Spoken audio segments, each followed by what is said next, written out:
Bismillahirrahmanirrahim. Perkenalkan, nama saya Ahmad Qori. Saya dari UIN Sultan Maulana Hasanuddin Banten, Prodi Komunikasi dan Penyiaran Islam dengan NIM 211330041 semester 3 kelas B.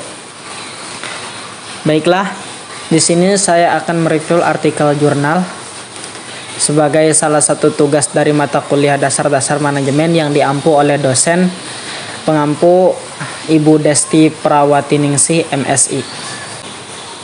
Baiklah, langsung saja saya akan mereview artikel yang berjudul Kepemimpinan Pesantren untuk Menyiapkan Pemimpin Bangsa Bermoral dalam Menyongsong Bonus Demografi. Insya Allah judul ini akan saya kaitkan dengan materi dasar-dasar manajemen, yaitu manajer sebagai pembuat keputusan.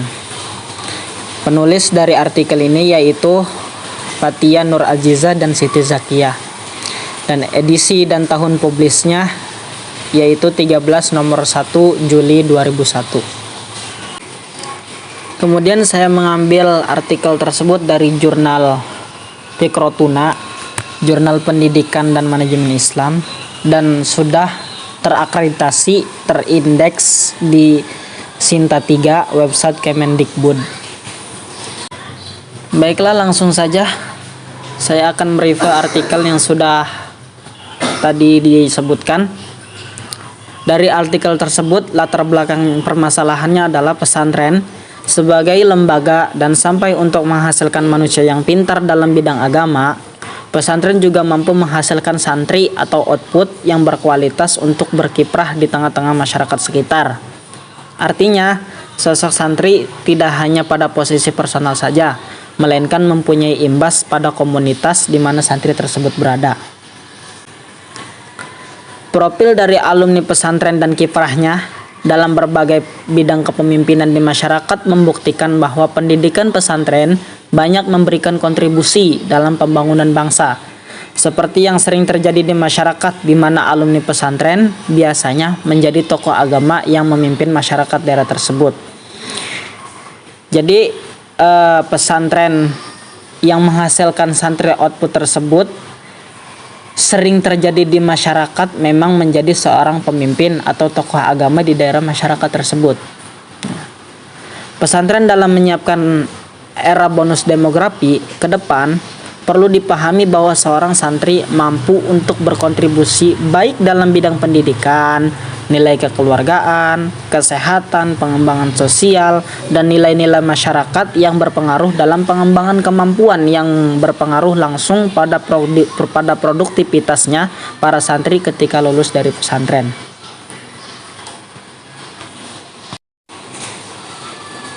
Selanjutnya, metode penelitian.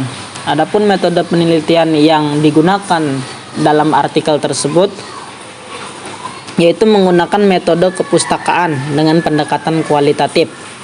Model penggunaan dengan tinjauan pustaka yang disajikan untuk menjelaskan kerangka teoritis dan kronologis masalah penelitian. Analisis data dilakukan dengan mengkaji konsep kepemimpinan pesantren dan pendidikan di pesantren dalam menyiapkan pemimpin bangsa yang bermoral untuk menghadapi bonus demografi. Model hierarki pada dasarnya mempermudah untuk menulis artikel ilmuah dengan kategori penelitian pustaka melalui pendekatan kualitatif. Jadi metode penelitiannya itu berdasarkan metode perpustakaan atau metode kepustakaan yang disadur dari buku-buku, yang disadur dari literasi kepustakaan. Selanjutnya saya akan mereview hasil dari pembahasan yang ada di dalam artikel tersebut. Dalam pengertian umum dijelaskan bahwa kepemimpinan merupakan kegiatan mendidik perilaku, memimpin serta mengontrol tingkah laku terhadap orang lain yang terdapat di bawah pengawasannya. Model kepemimpinan merupakan sikap atau lagak yang dimiliki oleh seorang pemimpin dalam menjalankan tugasnya. Kepemimpinan pesantren disebut juga bagaimana seseorang memimpin dapat mempengaruhi bawahannya agar mau bekerja sama dan bekerja produktif untuk mencapai tujuan yang diharapkan. Analisis terkait kepemimpinan pesantren dalam menyiapkan pemimpin yang bermoral untuk menyiapkan di era bonus demografi, diantaranya yang perlu ditekankan bahwa dalam pesantren telah diajarkan berbagai ilmu, baik tentang keagamaan Islam maupun tentang pendidikan secara umum yang dikaitkan secara kontekstual. Dalam hal ini, pesantren sebagai miniatur kehidupan untuk pembelajaran para santri agar mampu menerapkannya dalam kehidupan di masyarakat kelak. Seperti dalam kepemimpinan, kesederhanaan, kebersamaan, kejujuran, menjunjung tinggi unggah-ungguh atau sopan santun pada kiai dan juga para ustadz dan santri lainnya. Oleh karena itu, pesantren juga mampu mencetak ahli dalam bidang agama, ilmu pengetahuan serta berakhlak mulia, dan juga sudah banyak mencetak lulusannya menjadi seseorang santri yang berguna ketika mereka kembali di masyarakat.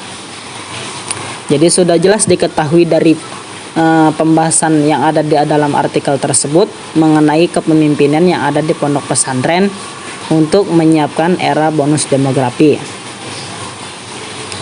Kemudian kepemimpinan dalam pesantren dapat dijadikan sebagai agen perubahan, mengingat para santri lulusan pesantren mampu bersaing dalam banyak bidang, baik dari segi sosial, ekonomi, dan juga politik. Dalam hal ini, pesantren juga memiliki tantangan untuk dapat mencetak lulusannya menjadi pribadi yang berkualitas untuk menghadapi bonus demografi nanti. Jika melihat fenomena saat ini, di mana pesantren juga harus mampu mencetak kepribadian yang berkualitas dengan ilmu pengetahuan, dan harapan setelah lulus bisa menjadi muslim yang baik dan mampu membawa tradisi pesantren dan ajaran-ajaran agama yang menjadi pembuka cakrawala baru dalam kehidupan beragama dan bermasyarakat kelak. Dari pembahasan yang sudah di-review oleh saya tadi, dapat diambil kesimpulan sebagai berikut. Jadi kesimpulan dalam artikel tersebut, sampai sekarang ini pesantren telah mampu memberikan kontribusi penting dalam penyelenggaraan pendidikan nasional. Pesantren semakin tumbuh berkembang baik dari segi kualitas maupun kuantitasnya, sehingga daripada itu sangat memungkinkan bagi pesantren untuk menghasilkan lulusan yang kompeten dan bisa dijadikan seorang pemimpin di masa depan. Kepemimpinan identik dengan manajemen. Istilah lainnya yaitu seorang manajer. Oleh karena itu, artikel yang sudah membahas tentang kepemimpinan tadi dapat dikorelasikan antara kepemimpinan dalam pesantren dengan manajer dalam sebuah instansi lembaga. Jadi artikel tadi saya akan korelasikan dengan materi manajer sebagai pembuat keputusan. Secara garis besar, kunci seorang manajer adalah membuat keputusan, terutama dalam melaksanakan fungsi perencanaan, sehingga seorang manajer harus efektif dalam mengambil keputusan agar tepat sasaran. Demikian juga dalam dunia pondok pesantren, yang mana pesantren sebagai agen pengembangan masyarakat sangat diharapkan untuk mampu mempersiapkan sejumlah konsep pembangunan sumber daya manusia demi untuk peningkatan kualitas pondok pesantren tersebut, maupun untuk peningkatan kualitas kehidupan di masyarakat kelak, agar dapat dikatakan bahwa pesantren adalah tempat yang efektif dalam membina kepemimpinan. Dalam dunia manajemen, seorang manajer juga mempunyai tingkatan tersendiri. Di antaranya, satu manajemen lini pertama yang bertugas mengawasi karyawan non-manajerial seperti kepala shift, mandor, dan lain-lain. Kemudian yang kedua, manajemen tingkat menengah bertugas menjadi penghubung antara manajer lini pertama dan manajer puncak seperti kepala bagian, pemimpin proyek, dan juga lain-lain. Manajemen yang ketiga yaitu manajemen puncak, bertugas merencanakan kegiatan dan strategi perusahaan secara umum keseluruhan seperti CEO atau CIO dan lain-lain. Korelasinya dengan pondok pesantren juga mempunyai struktur kepemimpinan seperti seorang kiai yang merupakan seseorang yang paling berpengaruh secara umum berkaitan dengan transformasi nilai antara para santri dan masyarakat luar pesantren. Begitupun santri senior yang mempunyai pengaruh dalam membina perilaku atau kemandirian santri baru.